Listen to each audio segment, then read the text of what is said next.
अय्यक कुठे आहेस? माझे सॉक्स मिळत नाहीयेत. 22 वर्षांच्या अर्णवचा आवाज हॉलमधून आला. कपाटाच्या खालच्या ड्रॉवरमध्ये बगरे बाबा तिथेच ठेवलेत काल. सुमेधाने किचनमधूनच उत्तर दिले. सुमेधा, बयबडसे बयालिजाफ. दिसायला साधी, चेहऱ्यावर थकव्याच्या काही रेषा असल्या तरी डोळ्यांत एक प्रकारची शांतता होती. पण आज ती शांतता थोडी डळमळीत झाली होती.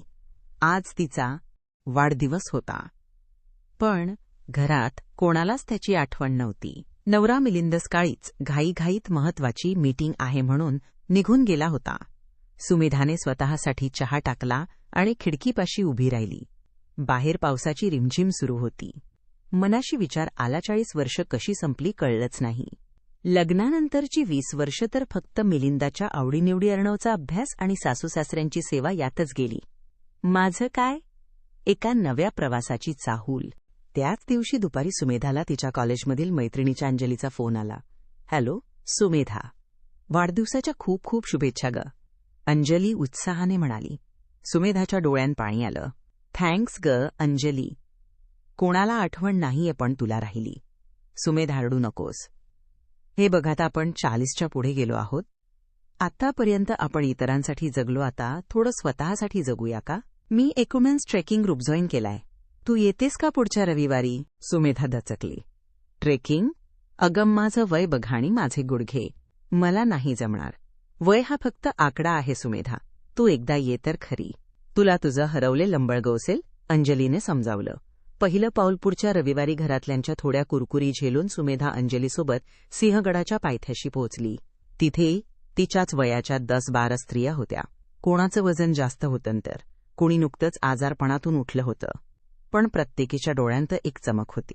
चढायला सुरुवात झाली. सुरुवातीचे 15 मिनिटं सुमेधाचा श्वास फुलू लागला. तिला वाटलं परत जावं, पण तेव्हाच सोबत असलेल्या 55 वर्षांच्या काकूंनी तिच्या पाठीवर हात ठेवला. दमली का ग पोरी? सावकाश चाल. डोंगर चढताना श्वासावर नाही तर ध्येयावर लक्ष ठेव. सुमेधा चालू लागली. हळूहळू तिला निसर्गाचा सुगंध जाणवू लागला. पक्ष्यांचा आवाज ऐकू येऊ लागला. तासाभरानंतर जेव्हा ती गडाच्या माथ्यावर पोहोचली तेव्हा जो वारा तिच्या चेहऱ्याला स्पर्श करून गेला त्याने तिच्या मनातील सर्व थकवा धुवून टाकला. त्या एका ट्रेकनी सुमेधाचं आयुष्य बदललं.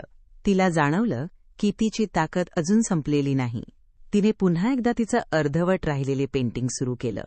दिवसातून 1 तास ती स्वतःसाठी काढू लागली. एके दिवशी रात्री जेवताना मिलिंद म्हणाला, सुमेधा, आजकाल तू खूप फ्रेश दिसतेस.